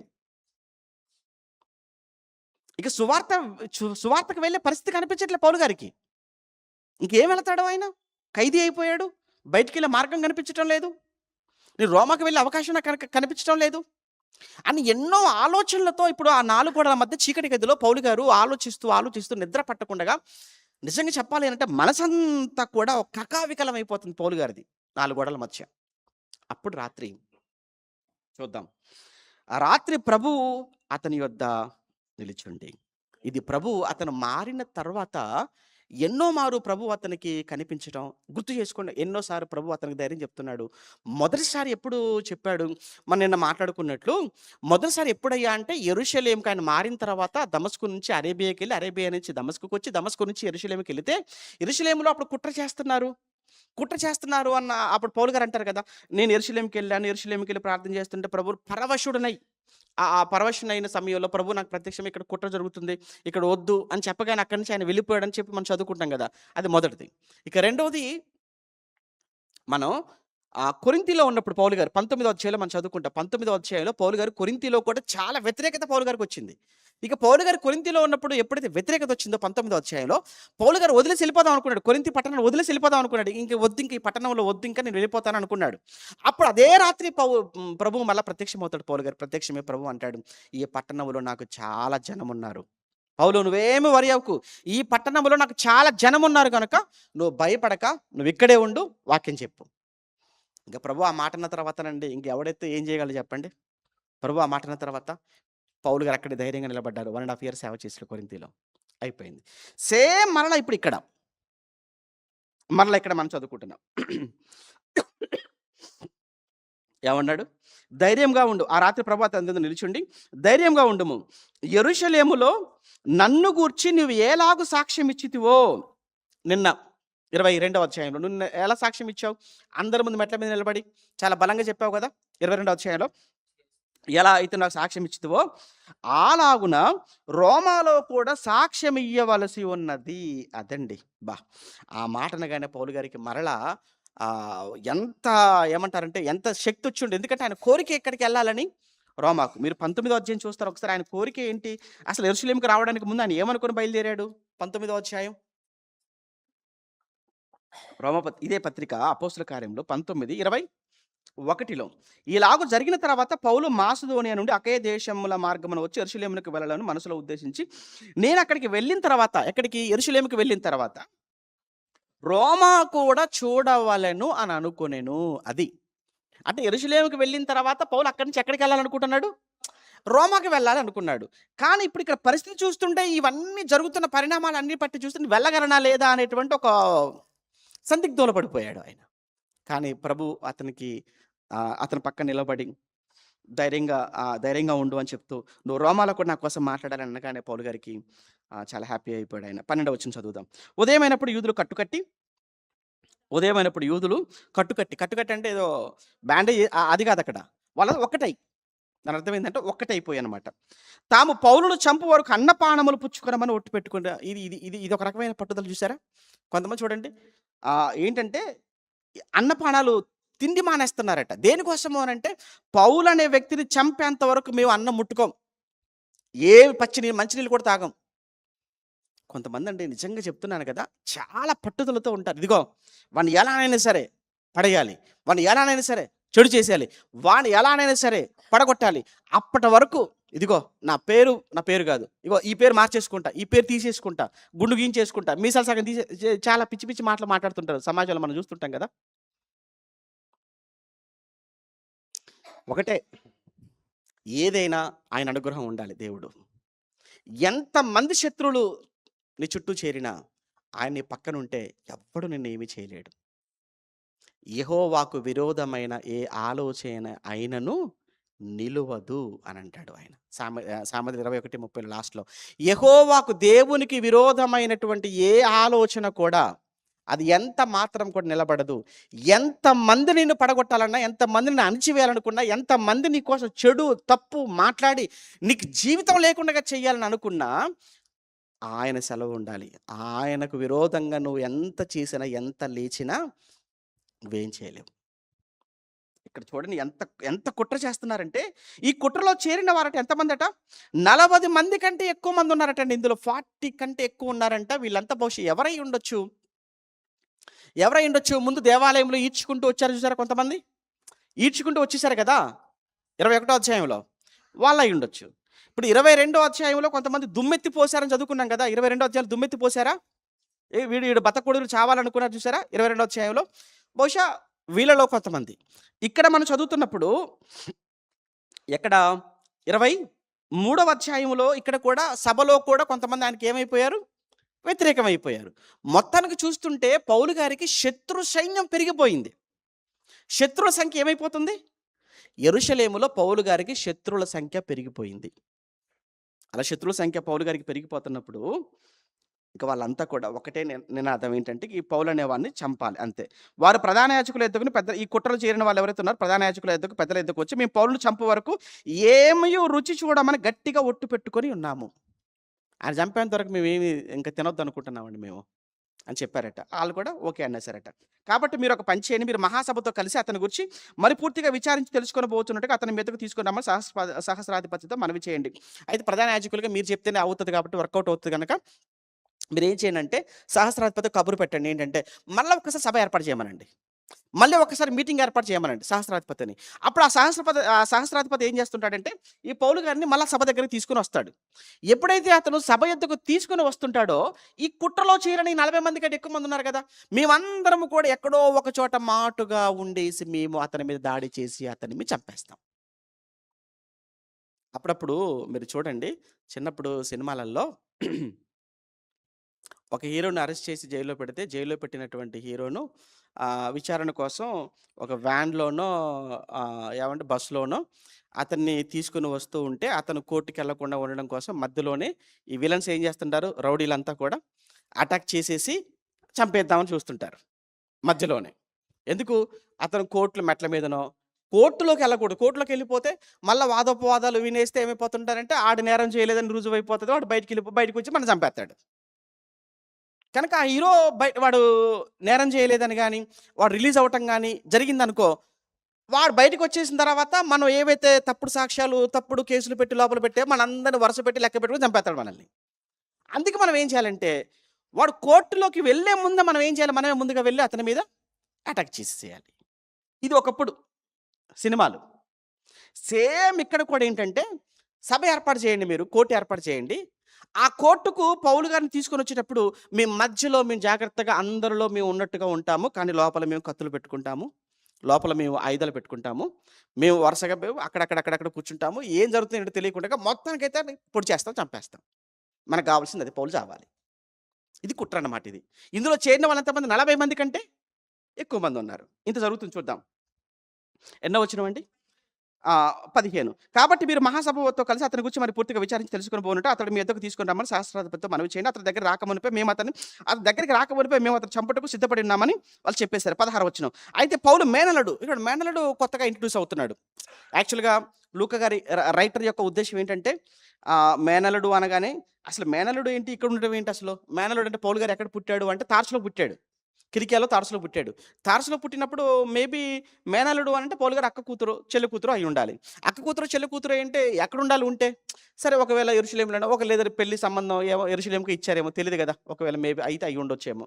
పోనీ ఒకవేళ అలా అనుకుంటే ఇతను యెరూషలేములోనే ఎందుకున్నాడు? 1. ఆ సమయానికి అక్కడికెందుకొచ్చాడు? 2. ఒకవేళ ఆ సమయానికి అక్కడికొచ్చినా అతను క్రైస్తవుడా? కాదా? పోనీ అతను అధికారితో మాట్లాడుతున్నాడంటే అంత అంత ఏమంటారు? అంత అవకాశం అతనికి ఎలా వచ్చింది? ఈ విషయాలు ఏవి కూడా లూకా గారు చెప్పాలనుకోలేదాయన. అంతే. ఎందుకంటే మనకు విషయం ఏదైతే ఉందో అంతవరకే ఆయన ఫోకస్ చేశాడు తప్ప, ఇక్కడ మేనల్లుడు అనేటువంటి ఆ క్యారెక్టర్ మనకు ముఖ్యం గాదు. జరిగిన సిట్యుయేషన్ మనకు ముఖ్యం అక్కడ. ఆ విషయం అనేది ఎలా తెలిసింది ఆ సహస్రాధిపతికి? అక్కడి నుంచి పౌలు గారు ఎలా ఎలా తప్పించబడ్డాడు అన్నది చెప్పడం ముఖ్యం తప్ప, అతను ఎవరు ఏంటి అని మేనల్లుడు గురించి తెలుసుకోవాల్సినంత అవసరం మనకు లేదు కాబట్టి, ఇంకా అంతకు మించి ఇన్ఫర్మేషన్ లూకా గారు ఇవ్వలేదు. ఓకేనా? ఈ దాని గురించి మనకు దాని మీద ఫోకస్ పెట్టాల్సిన పని లేదు. ఎందుకు ఫోకస్ పెట్టాల్సిన పని లేదంటే, రైటరే పెట్టలేదు, రచయితే పెట్టలేదు. మనం ఎందుకు దాని మీద అంత ఫోకస్ పెట్టడం? రైట్. మేనల్లుడు వారు పొంచియున్నారని విని కోటలో ప్రవేశించి పౌలుకు ఆ సంగతి చెప్పాడు. వెంటనే పౌలు గారి దగ్గరికి వెళ్ళి, మామ జరిగింది విషయం ఇది, ఇది అని చెప్పి ఇలా కుట్ర చేస్తున్నారు బయట ఉన్న వాళ్ళంతా కూడా సభ అంటున్నారు అది అని అంత వివరంగా చెప్పిన తర్వాత అప్పుడు పౌలు శతాధిపతుల్లో ఒకరిని తన యొద్దకు పిలిచి, ఈ చిన్నవాడిని సహస్రాధిపతి, చిన్నవాడు అన్నాడని నాకు తెలిసి టీనేజ్‌లో ఉండొచ్చేమో. ఆ సహస్రాధిపతి దగ్గరికి ఇతను తోడుకొని పొమ్ము, ఇతను అతనితో ఒక మాట చెప్పుకునే వాళ్ళు ఉన్నాడు అని చెప్పగానే శతాధిపతి సహస్రాధిపతి యొద్దకు అతను తోడుకొని పోయిను. ఖైదీ అయిన పౌలు నన్ను పిలిచి, నీతో ఒక మాట చెప్పుకున్న వాళ్ళని ఉన్నాడని ఈ పడుచువాడిని యొద్దకు తీసుకుని పొమ్మని నన్ను అడిగాడండి అని చెప్పి శతాధిపతి సహస్రాధిపతితో చెప్పాడు. 19 సహస్రాధిపతి అతన్ని చేయి పట్టుకొని అవతలకు తీసుకుని పోయి, నువ్వు నాతో నువ్వు చెప్పాలి అనుకున్న చెప్పుకున్న వాళ్ళని ఉన్నది ఏమని ఒంటరిగా అతన్ని అడిగాడు. అందుకతడు, నీవు పౌలును గూర్చి సంపూర్తిగా విచారింపబోచున్నట్టు అతన్ని రేపు మహాసభ ఎద్దుకు తీసుకొని రావాలని నేను వేడుకొనుటకు యూదులు కట్టుకట్టి ఉన్నారు. సార్ ఏం లేదండి, కొంతమంది యూదులంతా కూడా కలిసి మీ దగ్గర రాబోతున్నారండి. ఎందుకు రాబోతున్నారంటే రేపు కూడా సభ ఏర్పాటు చేయండి అని చెప్పి మీ దగ్గర పర్మిషన్ తీసుకొని రాబోతున్నారు. వాళ్ళ ఉద్దేశం ఏంటంటే అతని దగ్గర మీ దగ్గర విచారించాలి అనేది వాళ్ళ ఉద్దేశం కాదు, ఆ విచారణ పేరుతో చంపేద్దాం అనేది వాళ్ళ ప్లాన్. కాబట్టి ఈ సంగతి నేను విన్నానంటే వాళ్ళు మాట్లాడుతుంటే నేను విన్నాను. కాబట్టి బయట ఇంత కుట్ర జరుగుతుంది సార్. ఈ విషయం మీకు ముందుగా నేను చెప్పాలి అనుకున్నాను. నేను మీ ముందు పెడుతున్నాను. వారి మాటకు మీరు ఎట్టి పరిస్థితిలో మీరు ఒప్పుకోవద్దు. వారిలో ఎంతమంది ఉన్నారంటే 40 మంది కంటే ఎక్కువ మనుషులు అతని కొరకు ఇక్కడ పొంచి ఉన్నారు. వారు అతను చంపు వరకు అన్నపానములు పుచ్చుకొనమని ఒట్టు పెట్టుకొని ఉన్నారు. ఇప్పుడు నీ యొద్ద మాట తీసుకునే వాళ్ళని కనిపెట్టుకొని సిద్ధముగా ఉన్నారు అని చెప్పగానే అందుకు సహస్రాధిపతి, నీవు ఈ సంగతి నాకు తెలిపితివని ఎవరితో చెప్పొద్దు అని ఆజ్ఞాపించి ఆ పడుచువాణిని పంపివేసింది. ఎందుకంటే ఆ మాట ఒకవేళ సహస్రాధిపతికి నేను చెప్పాను అన్నమాట నువ్వు అన్నావనుకో, ఇప్పుడు వీళ్ళంతా నా మీద తిరుగుబాటు చేస్తారు యూదులు. ఇది రాజకీయంగా ఆ తర్వాత చాలా పెద్ద ఇష్యూ అయిపోతుంది. కాబట్టి ఈ విషయం నాకు చెప్పినట్టుగా నాకు ఎవరితో నువ్వేమి చెప్పకు. నేను ఈ విషయంలో ఎలా జాగ్రత్తగా చేయాలో నేను చేస్తాను. నీకు సమస్య లేదు, నాకు సమస్య లేకుండగా దీన్ని పౌలు గారికి సమస్య లేకుండగా దీన్ని చాలా జాగ్రత్తగా హ్యాండిల్ చేస్తాను అన్నాడాయన. అప్పుడు 23లో తర్వాత అతడు శతాధిపతులలో ఇద్దరిని తన యొద్దకు పిలిచి, కైసరయ వరకు వెళ్ళుటకు 200 మంది సైనికులు, 200 అంటే 200 మంది. ఎంతమంది? 200 మంది. 200 మంది సైనికులను, 70 మంది గుర్రపు రౌతులను, 200 మంది ఈటెల వారిని రాత్రి 9 గంటలకు సిద్ధపరిచేశాడు. రాత్రి 9 గంటల వరకు ఏం చేశాడంటే 470 మంది అంతే కదండీ! 200 మంది, 200 మంది ఏమో సైనికులు, 200 మంది ఏమో ఈటెలు కలిగిన వారు, ఇంకా 70 మంది ఏమో రౌతులు అంటే గుర్రాలు కలిగినటువంటి వారుగా కనబడుతున్నారు. మొత్తం 470 అంతే కదా! 200, 270, 470. ఇప్పుడు ఈయన సహస్రాధిపతి కదా! సహస్రాధిపతి అంటే ఇతని దగ్గర ఎంతమంది ఉంటారు సైన్యం? 1000 మంది ఉంటారు. 1000 మందిలో సగం ఫోర్స్ ఎవరికి ఉపయోగిస్తున్నాడు? అబ్బా! ఈయన దగ్గర ఉన్నదే 1000 మంది సైనికులు. 1000 మంది సైనికుల్లో 470 మందిని ఎవరి ప్రొటెక్షన్ కోసం వాడుతున్నాడు ఆయన. అంటే పౌలు ఎంత వీఐపీ అయ్యాడు? ఎంత వీఐపీ పర్సన్ అయ్యాడు ఆయన? ఆయన చూస్తానికి ఎలా ఉన్నాడంటే శరీరమునకు చూడటానికి మిక్కిలి బలహీనుడు. చూడటానికి శరీరానికి నాకు తెలిసి పౌలు గారు ఏమందామండి? ఉండకపోవచ్చు. ఎన్ని దెబ్బలు తినుంటాడు. మీరు చూసారు కదా పౌలు గారిని ఆల్మోస్ట్ చాలామంది ఏమంటుంటారు అనంటే తల మీద సరిగ్గా జుట్టు కూడా ఉండదు పౌలు గారికి. బట్టతల ఉంటుంది. కాళ్ళు కూడా సరిగ్గా ఉండవు. శరీరానికి చూడటానికి కూడా చాలా చిక్కిపోయినవాడుగా ఉంటాడు. కానీ చాలా చురుకుగా ఉంటాడు. అలాంటి వ్యక్తి ఎన్ని దెబ్బలు తిన్నాడో, ఎన్ని ఎన్ని బాధలు అనుభవించాడో రాత్రి 2 కొరింథీ పత్రికలో మీరు చదువుకున్నారు. అలాంటి పౌలు. ఇప్పుడు 470 మంది సైనికుల సహకారంతో వారి మధ్య ఇప్పుడు ఎక్కడికి బయలుదేరుతున్నాడు? కైసరియకు బయలుదేరుతాడు. యెరూషలేము నుంచి కైసరియకు వెళ్తాడు. ఎందుకంటే కైసరియలో గవర్నర్ ఉంటాడక్కడ. గవర్నర్ కోట. పిలాతు పిలాతు గురించి తెలుసు కదా! పిలాతు అంటే రోమా గవర్నరే మనం చదువుకుంటాం కదా!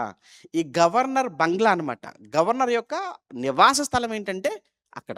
మరి అప్పుడు ఎందుకండి యెరూషలేములో ఉన్నాడంటే పండగలప్పుడు వాళ్ళు ఏం చేస్తారు? యెరూషలేముకి వస్తుంటారు.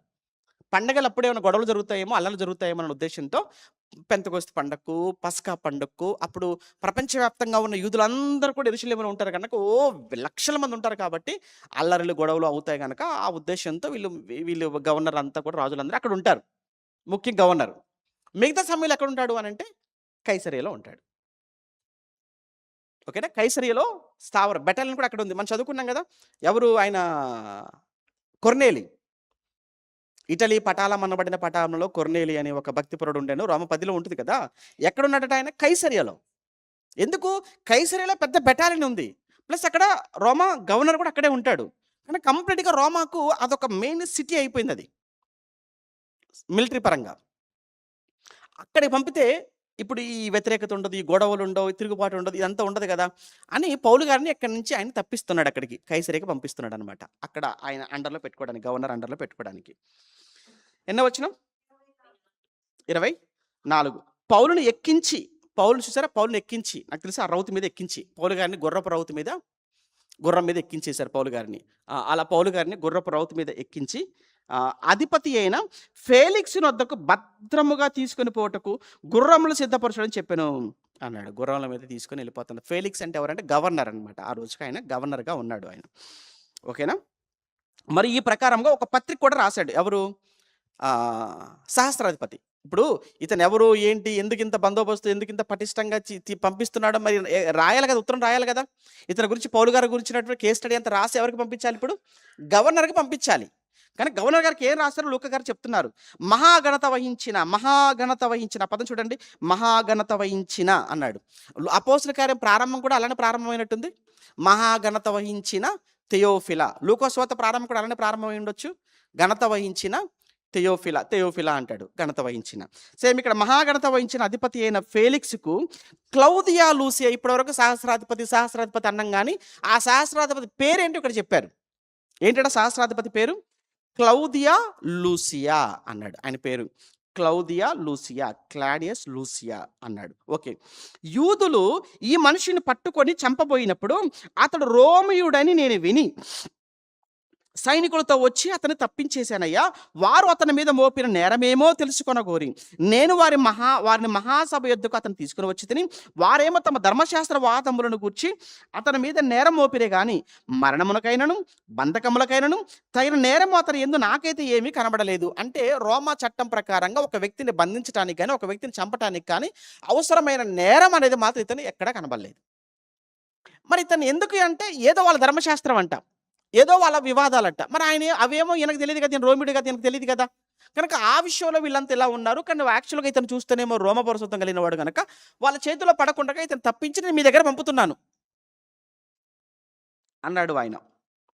అప్పుడు వారు తమ ధర్మశాస్త్రములను గురించి అతని మీద నేరం మోపిరే గాని అది చెప్పాక 30 వచనం. అయితే వారు ఈ మనుషుని మీద కుట్ర చేయనై ఉన్నారు అని నాకు తెలియవచ్చినందున వెంటనే అతని యొద్దకు పంపించి తిని నేరం మోపిన వారు కూడా అతని మీద చెప్పవలనని ఉన్న సంగతి నీ ఎదుటే చెప్పుకొని ఆజ్ఞాపించి తిని ఇంకెవరైనా వచ్చి పౌలు పిలవండి, మేము మాట్లాడాలి అది ఇది అంటే మీరు ఇంక ఏది చెప్పాలనుకున్నా, ఏది విచారించాలనుకున్నా మీరు కైసరేకి వెళ్ళిపోండి.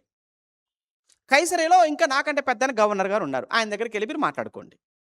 మీరు పౌలు ఆ గవర్నర్ గారు మీరు తేల్చేసుకోండి అని చెప్పాలనుకుంటున్నాను. చెప్తాను ఇదే అన్నదాకా చెప్పిన విషయం 30లో.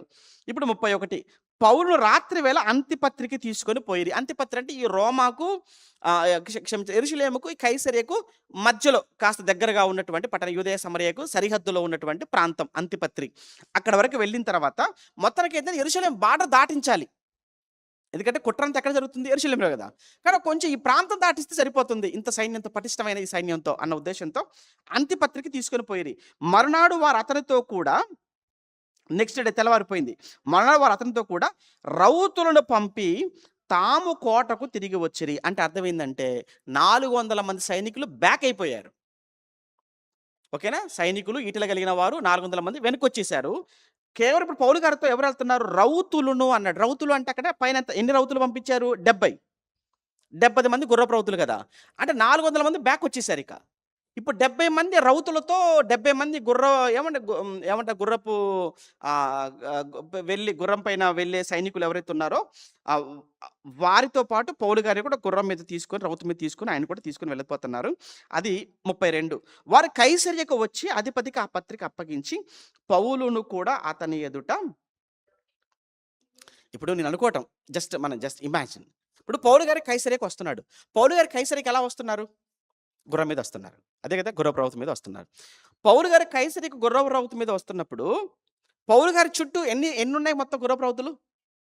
70 ఉన్నాయి. గుర్తుంచుకోండి. 70 గుర్రపు రౌతులు ఆయన చుట్టూ ఏమంటారు కాపలాగా ఉంటుండగా, ఆయన గుర్రపు రౌతు మీద కైసరీలో అడుగు పెడుతున్నాడు. 70 మంది ఉన్నారు అని మనం అనుకుంటున్నాం. 70 మంది కాదు, 71. దేవుడు ప్రభువు కూడా ఆయనతో పాటు ఉన్నాడు. ఉంటాడు. షడ్రక, మేషక, అబేద్నెగోలనట అగ్నిగుండంలో వేశారట. మనం వేసింది ముగ్గురిని కదా! నాలుగో వాడెవరు? నాకు నాలుగో వ్యక్తి కూడా కనబడుతున్నాడు అంటున్నాడు అక్కడ నెబుకద్నెజరు కుర్చీ మీద కూర్చొని. ఎవరో నాలుగో వ్యక్తి దేవదూతల రూపంలో పోలిన వాడుగా కనబడుతున్నాడు. మరి ఇక్కడ పౌలు గారికి లేదా ప్రొటెక్షన్?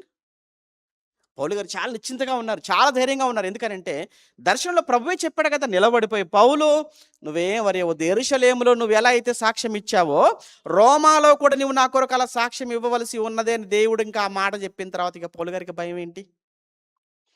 ఏదన్నా ఆయన చూసుకుంటాడు. ఏదొచ్చినా ఆయన క్లియర్ చేస్తాడు. ఇక నేను నా కోసం ఆలోచించాల్సిన అవసరత లేదు. ఒకటి. రెండో చూడండి, కైసరియలో పౌలు గారు వస్తున్నప్పుడు గుర్రపు రౌతు మీద పౌలు గారు వస్తుంటే కైసరియలో క్రైస్తవులు ఉన్నారా? ఉన్నారు. ఇప్పుడు ఫిలిప్పు తన 9 కుమార్తెలతో ఎక్కడున్నాడు? కైసరియలోనే కదా! పౌలు గారు యెరూషలేముకి వచ్చే ముందు కూడా ఎక్కడ ఆగాడు? కైసరియలో ఆగాడు కదా! కైసరియలో పౌలు గారు ఆగినప్పుడే కదా అగబు అనేటువంటి ఒక ప్రవక్త వచ్చేసి పౌలు గారి నడికట్టు ఆయన తీసుకొని ఆయన కాళ్ళకు చేతులకు కట్టుకొని, ఇదిగో ఇతను అక్కడికి వెళ్ళిపోతే అక్కడ ఇతన్ని ఇలా బంధిస్తారని చెప్పాడు కదా! చెప్పినా కానీ పౌలు గారు ఏమన్నారు? మీరు ఇదైపోతున్నారు. నేను నా ప్రభువు కోసం ఆయన నామం నిమిత్తం చనిపోవడానికి కూడా నేను సిద్ధంగా ఉన్నానని చెప్పి వెళ్ళిపోయాడు. వాళ్ళు వద్దంటే వెళ్ళిపోయాడు పౌలు గారు. ఇప్పుడు తిరిగి వస్తున్నాడు. తిరిగి వచ్చినప్పుడు ఎలా వస్తున్నట్టుగా చూస్తున్నారు. ఇదేంట్రా మనం అప్పుడేమో నడుచుకుంటూ వెళ్ళిపోయాడు వద్దంటే, చావడానికి వెళ్ళిపోయినట్టుగా వెళ్ళిపోయాడు నడుచుకుంటూ. ఇప్పుడు ఎలా వస్తున్నాడు ఈ పట్టణానికి? ఇదేంటి బెటాలియన్ సైన్యం ఎక్కడిది? అండి ఎమ్మెల్యేగా ఏమైనా పోటీ చేసి ఎలక్షన్‌లో ఏమైనా గెలిచాడా ఏంటి? ఎంపీగా పోటీ చేసి గెలిచాడా ఏంటి? ఏంటి ప్రొటెక్షన్ ఏంటి? ఏమైనా రాసయ్యాడా ఏంటి ఇతనేమైనా? అంటే క్రైస్తవులైన వారు మిగతా వాళ్ళందరూ కూడా ఎలా చూస్తుండొచ్చు పౌలు గారిని ఆ సమయంలో? చాలా ఆశ్చర్యపోయి ఉంటారు. ఎన్నో వచనం? 33 రైట్. అతనేదో నిలబెట్టిరి. అధిపతి ఆ పత్రిక చదివినప్పుడు ఇతడు ఏ ప్రదేశపు వాడు అని అడిగారు. అతడు కిలికియా వాడు అని తెలుసుకొని, నీ మీద నేరం మోపువారు కూడా వచ్చినప్పుడు నీ సంగతి పూర్ణంగా విచారించునని చెప్పి హేరోదు అధికార మందిరములో అతన్ని కావలి ఉంచవలనని ఆజ్ఞాపించాను. ఓకే. నీ మీద నేరం మోపిన వాళ్ళు రావాలి కదా! అవతల వాళ్ళు ఎక్స్‌పార్టీ రావాలి కదా! వాళ్ళు వచ్చినంత వరకు రెస్ట్ తీసుకో. అక్కడ కావలిలో ఉండు అన్నాడు. ప్రియులారా, ఎంత భయంకరమైనటువంటి విపత్తులు, పరిస్థితులు పౌలు గారు ఎదుర్కొంటున్నారు. ఎలాంటి విపత్కర పరిస్థితుల్లోనైనా, ఎలాంటి ఆందోళన, కలవరము, చివరికి ప్రాణాలు పోయే పరిస్థితుల్లోనైనా గానీ ఒకటే, దేవుడే ఆశ్రయాస్పదం. దేవుడే మనకు నిరీక్షణ. దేవుడే మనకు ఆశ్రయం అనే విషయం నాకు ఇదంతా చదివిన తర్వాత నాకు అదే అనిపించింది. ఎంతమంది ఎంత కుట్ర చేస్తున్నారు కదా! ఎన్ని కుట్రలు కదా! ఆయన ప్రారంభం నుంచి ఎన్ని కుట్రలు చేస్తున్నారు కదా! ప్రతి కుట్రలో నుంచి కూడా దేవుడు తనను ఎలా తప్పించుకుంటున్నాడో, ఎలా కాపాడబడుతున్నాడో, ఎలా దేవుడు తనను వాడుకుంటున్నాడో అన్న విషయాన్ని చూస్తుంటే నాకేం అర్థం కావాలంటే ఒకటే, ఎవరు ఎన్ని చేసినా ఏమీ చేయలేరు. దేవుడి అనుగ్రహం, దేవుడి కృప, దేవుని దయ వారి మీద ఉన్నంత వరకు. అందులో దేవునికి విరోధమైన ఏ ఒక్క ఆలోచన గాని, ఏ ఒక్క ఆయుధము గాని నిలవదు అన్న మాట చూడండి మీరు ఒకసారి 21:30 సామెతల గ్రంథం చివరగా. సామెతల గ్రంథం 21వ అధ్యాయం 30 వచనంలో హ్మ్. యెహోవాకు విరోధమైన జ్ఞానం. నేను చాలా తెలివిగలవాడిని నేను. నేను ఎలానైనా వాడిని పడగొట్టగలను. నాకున్న తెలివితో, నాకున్నటువంటి జ్ఞానంతో, నాకున్నటువంటి మాట నేర్పరితనంతో, వాక్చాతుర్యంతో తిమ్మిన బొమ్మను తిమ్మి, నందిని పంది, పందిని నందిని చేసి ఎలానైనా ఈ జనాలని నేను నమ్మించి, ఒప్పించి వాళ్ళని నేను నిలబెట్టగలను అని నువ్వు అనుకుంటున్నావేమో. కానీ ఒక్కటి గుర్తుపెట్టుకో. నీకంటే దేవుడు ఎంత గొప్పవాడు గదా! మన జ్ఞానమే పాటిది దేవుడి జ్ఞానం ముందు మనిషి జ్ఞానం. చెప్తున్నాడక్కడ అదే. యెహోవాకు విరోధమైన జ్ఞానమైనను, వివేచన అయినను, ఆలోచన అయినను నిలవదు. యుద్ధ దినమునకు గుర్రములు ఆయత్తపరచుటకద్దు కానీ, రక్షణ అనేది ఎవరి ఆధీనం? దేవుని ఆధీనం. దేవుడు కాపాడతాడు. దేవుడు తప్పిస్తాడు. మీరేమి వరి అవ్వద్దు. మీరేమి బాధపడవద్దు. కంగారైపోవద్దు. కలవరపడొద్దు అనేది ఈ మాటల్లో దేవుడు మనకు చెప్పాలనుకుంది. 71వ కీర్తన చివరి మాట. 71వ కీర్తన 5వ వచనంలో, నా ప్రభువా యెహోవా. 71వ కీర్తన 5వ వచనంలో, నా ప్రభువా యెహోవా, నా నిరీక్షణాస్పదము నీవే. నేను నీ మీదనే నిరీక్షణ పెట్టుకున్నానయ్యా. మనుషులు కాదు, సైనికులు కాదు. నేను నీ మీదనే నిరీక్షణ పెట్టుకొని ఉన్నాను. ఎన్నో సందర్భాలలో ఎవ్వరు మనకు జ్ఞాపకం రారండి. దేవుడు తప్ప. మరిప్పుడు బాగున్నాం గనక, నాకు వాళ్ళున్నారు, వీళ్ళున్నారు, నాకు అంతుంది, ఇంతుందని మీరు అనుకుంటున్నారు చూసారా? ఒకానొక సమయం వచ్చేసరికి ఎవ్వరు ఉండరు. అలా చెప్తున్నాను. ఇప్పుడు నీకు వాళ్ళు, వీళ్ళు, నాకు ఉద్యోగం, నాకు ఈ ఇన్సూరెన్సులు లేకపోతే ఇంకేదో అదో, ఇదో అని నువ్వు ఏవైతే ఉన్నాయని నువ్వు అనుకుంటున్నావో, ఎవరు నీకు తోడుగా ఉన్నారని నువ్వు అనుకుంటున్నావో మళ్ళా చెప్తున్నాను. ఇవి ఏవి కూడా ఒకానొక సమయంలో ఇవి ఏవి నిన్ను కాపాడలేవు. దేవుడే అంటున్నాడు. భక్తులకి ఏమంటే మాట మాట్లాడుతున్న వ్యక్తి సామాన్యుడు రాజు అంటున్న మాట ఇది. రాజు రాస్తున్న కీర్తన ఇది. ఒక రాజు రాస్తున్న కీర్తన. ఏమంటున్నాడు? నా ప్రభువా యెహోవా, నా నిరీక్షణాస్పదము నీవే. బాల్యము నుండి, ఇప్పటి నుంచి కాదయ్యా, బాల్యము నుండి నా ఆశ్రయము. అబ్బా! చిన్ననాటి నుంచి సింహపు నోట నుంచి తప్పించింది నువ్వు కాదా? సింహపు నోట నుంచి తప్పించింది నువ్వు కాదా? ఎలుగుబంటి నోట నుంచి తప్పించింది నువ్వు కాదా? గొల్లియాతు చేతుల నుంచి తప్పించింది నువ్వు కాదా? ఎంతోమంది నా కోసం తప్పుగా మాట్లాడినప్పుడు, ఎంతోమంది నా మీద కుట్ర చేసినప్పుడు, ఎందరో నా మీద తిరుగుబాటు చేసినప్పుడు, చివరికి నా కొడుకే నా పైన తిరుగుబాటు చేసి చంపాలనుకున్నప్పుడు అబషాలోము, నువ్వు కాదయ్యా నన్ను కాపాడింది. నువ్వు కదా నన్ను విడిపించింది, నిలబెట్టింది. అది. అది ఈ మాటలో ఉన్న సారాంశం. నా బాల్యము నుండి నా ఆశ్రయము నీవే. అదే పౌలు గారి జీవితంలో స్పష్టంగా మనం చూసాం ఈరోజు. పౌలు గారు ఊహించుకోలేదు. ఇంక అయిపోయింది. నా జీవితం అయిపోయింది. రోమాకు వెళ్ళలేను. అక్కడ నిలబడలేను. ప్రభు కోసం మాట్లాడలేను అనుకున్నాడు. కానీ ప్రభు ప్రత్యక్షమయ్యాడు. నువ్వేమీ భయపడొద్దు. ఇదిగో యెరూషలేములో నువ్వు ధైర్యంగా ఉండు. యెరూషలేములో ఎలా మాట్లాడావు? ఇలానే రోమాలో కూడా నువ్వు మాట్లాడతావు. నేనున్నాను. నేను నిన్ను తీసుకెళ్తాను. ఇంకంతే. ఎలాంటి ప్రొటెక్షన్ వచ్చిందో, ఎలా తీసుకెళ్లారో 23వ అధ్యాయంలో చూసాం. ఇప్పుడు మరి తీసుకెళ్లారు. తీసుకెళ్ళగానే ఈయనేం చేశాడు? గవర్నర్ ఏం చేశాడు? ఈ ఫెలిక్స్ ఏం చేశాడు? అవతల వాళ్ళు నీ మీద నేరం మోపిన వాళ్ళు ఎవరైతే ఉన్నారో ఆ పార్టీ వచ్చేంత వరకు అప్పటి వరకు నువ్వు ఆ! నువ్వు ఆ అధికార హేరోదు యొక్క కస్టడీలో నువ్వు ఉండు. లేదా ఆ గదిలో నువ్వు ఉండు అన్నాడు. ఇప్పుడు పౌలు గారు ఎప్పుడొస్తారు బయటికిప్పుడు? అవతల ఎక్స్ పార్టీ ఆరోపణలు మోపిన వాళ్ళు ఉన్నారు కదా! అవతల పార్టీ వాళ్ళు. వాళ్ళు రావాలిప్పుడు. వాళ్ళొచ్చినప్పుడు పౌలు గారిని ఇద్దరిని కూడా ముందు పెట్టి అప్పుడు మాట్లాడతాడనమాట ఫెలిక్స్. మరి జరిగిందా అది? జరిగింది. అప్పుడు వాళ్ళు వచ్చారా? వచ్చారు. వచ్చిన వాళ్ళు ఎవరిని తీసుకొనొచ్చారు? ఎవరిని పట్టుకొనొచ్చారో చాలా బావుంటది. ఎవరిని పట్టుకొనొచ్చారు ఆళ్ళు పౌలు గారి మీద మాట్లాడడానికి? ఎందుకంటే పౌలు ఎంత గొప్పవాడో, పౌలు వెనకాల దేవుని శక్తి ఏర్పడో తెలుసు వాళ్ళకు. అలాంటిది పౌలు గారిని నేరస్తుడిగా చూపించాలి అనంటే ఎంత తెలివిగలవాడిని పట్టుకొని రావాలి వాళ్ళు? ఎంత ధర్మశాస్త్రం తెలిసిన వాడిని పట్టుకొని రావాలి? ఎంత రోమా చట్టం తెలిసిన వాడిని పట్టుకొని రావాలి? ఎలానైనా పౌలనే ఈ వ్యక్తిని మాత్రం చంపేసేయాలి. అది కుట్ర. చాలా బలంగా ఉన్నారు. ఆ బలమైన కుట్రదారులు, బలమైన వ్యక్తులను తీసుకొని వచ్చి ఫెలిక్స్ ముందు కూర్చోబెట్టి, మరోవైపు పౌలు నిలబెట్టి, వీళ్ళిద్దరి మధ్య జరుగుతున్న ఆర్గ్యుమెంట్స్, వాదోపవాదాలు. ఆ వాదోపవాదాలు ఎలా జరిగాయి? ఏం జరిగాయి? చివరికి ఏమైంది? 24వ అధ్యాయం. అది రేపు మాట్లాడుకుందామా? రేపు ఒక్కరోజే ఇంకా. ఓకేనా? రైట్. ప్రార్థన చేసుకుందాం. ప్రేమ కలిగిన తండ్రి, పరిశుద్ధుడా, మీరు మాకిచ్చిన వాక్యం గొప్పది. గొప్పదైన మీ జ్ఞానాన్ని మీ పిల్లలకు అందించాలి అని, నేర్పించాలని పడుతున్న ఈ చిన్ని ప్రయాసను దీవించండి. ముందున్నటువంటి ఎన్నో కార్యాలు మీకోసం చేయాలి అని, వాటిని చేయటానికి మీ పిల్లలుగా మేము ఎంతగానో మానసికంగా సిద్ధపడుతున్న వేళ, సాతాను మమ్మల్ని బలహీనపరచడానికి వాడు చేస్తున్న ప్రతి ప్రయత్నాన్ని కూడా త్రిప్పికొట్టి, మీకు, మీ వాక్యానికి ఉన్నతమైనటువంటి తండ్రి పీట వేసేటువంటి వారముగా, మమ్మల్ని మేము ఆయత్తపరుచుకోవటానికి కృప చూపించమని కోరుతూ, రేపటి దినాన జరిగే చివరి ఈ ప్రత్యేక తరగతిని మీ పిల్లలకు దీవెనకరంగా మలచండి. క్రీస్తునామని ప్రార్థన మీకు సమర్పిస్తున్నాము తండ్రి. ఆమేన్.